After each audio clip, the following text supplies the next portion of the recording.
It is Double T. Got a special guest joining me in studio, part of the WROK Sports broadcast team. That is Dave Peroni. Dave, what's going on, buddy? Hey, Double T. Great to be back with you after a little bit of a hiatus, transitioning between football and basketball, but we're all set to go. I know. It seems like football just ended. It does. And then basketball is already, they had all the Thanksgiving tournaments and everything, and they played regular season, and then you got holiday tournaments up. It's insane. They're already full in basketball mode. Yeah, absolutely. And so, a couple more weeks, and then everybody goes off to their respective Christmas tournaments, which I always thought was a great chance because you're playing. That's the best place that you can gauge where your program's at because you're playing some Chicago suburb teams all that stuff away from the NIC 10.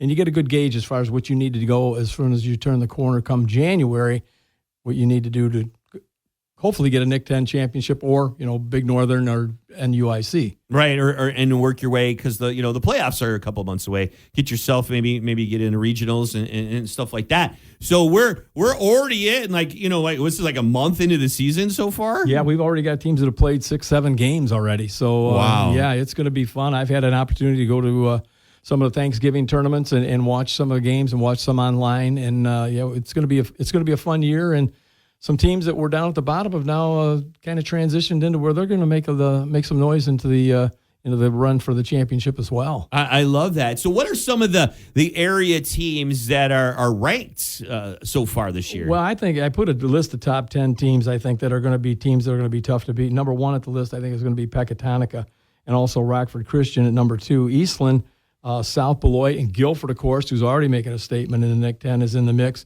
Auburn High School has already shown that they're going to be a contender for the NIC 10. Lena Winslow and Byron in the small schools. Rockford East, I think, has now elevated their program. Took some lumps last year with a team that a lot of underclassmen, and then also Freeport, who had an outstanding football season, elevated their basketball program as well. So I think those are about 10 teams that really can make some noise and it'll be fun to watch this year. I get excited when I hear about teams like Freeport that have struggled a long time with athletics to be able to make a comeback because all it does is make the NIC 10 stronger. Absolutely. To have, the better teams you have, the better competition. When it comes down, when you have to go to regionals and sectionals and these tournaments, you have a taste of what good talent's all about. And I love to see that. It's great. Yeah, and there's more coming because I looked at, I was checking the rosters last night. A lot of sophomores have elevated into the varsity program. You're looking at seniors. Auburn has 3 seniors. Belvedere has 1 senior on the team. North has 3. East has 4.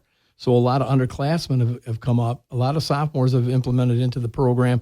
That's going to make these teams stronger next year and the year after as well. Are there programs that don't have as many teams as they used to? I remember you used to have freshman, sophomore, JV, varsity. As far as I know, as far as basketball, because you only field 15 on a roster, there should be, I believe, all freshman, sophomore, and varsity teams. Okay. I don't believe there's any freshman teams that they weren't able to field. Okay, good. Could be wrong, but we'll find out about that. Right. Well, very, very good. Well, we talked about some of the teams to watch. Well, how about some of the players to watch this Oh, time? boy, I got to tell you, there's about 6 really good players. I'm going to start from the bottom for Cooper Hoffman, who plays for Pecatonica. He averaged 20 points last year as a junior. Outstanding guard, outstanding football player. Guilford has Brandon Chapman, who's already done a tremendous job. First team all-conference as a sophomore. Freeport has Kazian Moorhead. East, Sterling Horde, outstanding player down in the post.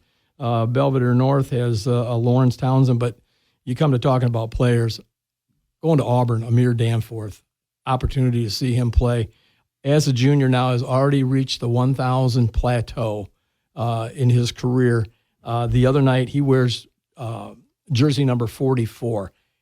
Broke the school record, had 44 points, 10 threes. Just a junior. Of course, wow. His relation with Fred Van Vliet. So he's averaging 16, 20 points a game. Just an outstanding athlete.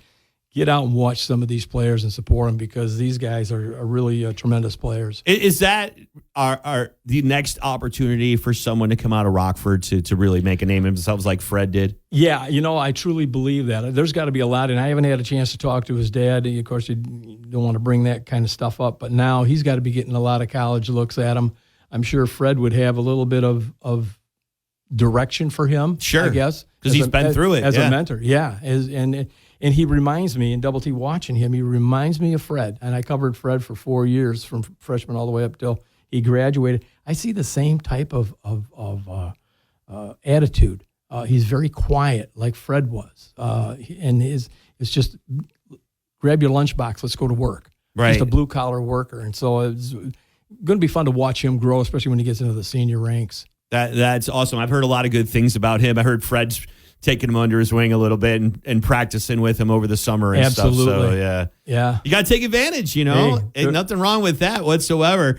So what about on the girls' end? How's the girls' side looking? Well, the girls' side, Hananiga Indian girls, you can't speak volumes about them. 59 straight consecutive NIC 10 wins. Wow. It's been an outstanding run for them. They've got a matchup Monday night, I believe, against the Lady Titans. Both those are 3-0. So that's going to be a big matchup there. But the Hananiga Indian girls, I thought they were going to have a little bit of a down year this year, but they haven't proven it yet. Yeah. 59. Good for them. Yeah, you got that target, and now everybody's going to want to stop that 59 streak. But kudos to them. A great program up in Rockton. Very, very cool. All right. Well, what are some of the games we had earlier this week? Some of the results that happened. Well, on the girls' side, Hananiga defeated Guilford 45-33. It was Belvedere losing to Boylan 58-39.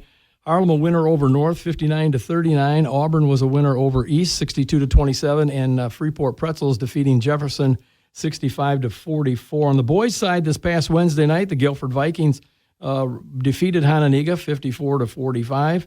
It was Belvedere North over Harlem 48-44. Freeport defeating Jefferson by 2 points, 55-53, and the Boylan Titans defeated Belvedere 67-56. Nice. So what are we looking at this weekend, and which game? You guys, is this your first game of the week? First game of the week. Nice, exciting. First game of the week. We've got Auburn at Boylan tonight. That game is 7:15. Belvedere at Belvedere North. Hananiga will play at Freeport, Jefferson at East, and we will be doing the Guilford Harlem game. Ooh, that'll be a good game. Yeah.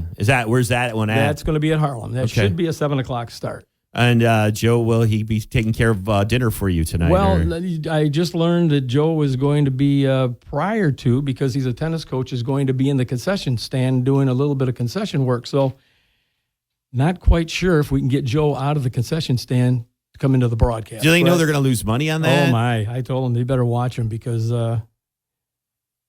it's something else to watch Joe eat. What time is pregame, and what time will the game start tonight for the game of the week? Pregame will be scheduled for 6:45 tonight with tip, hopefully, 7:00. Well, awesome. Dave, so great to have you back, buddy. And I'm excited to talk some hoops, man. Hey, great to be with you. Thanks for having me on again, and a lot of great basketball to come, Double T. Looking forward to it. That's Dave Peroni from the WROK basketball broadcast team. It's Rockford's home for Classic Rock 96.7, The Eagle.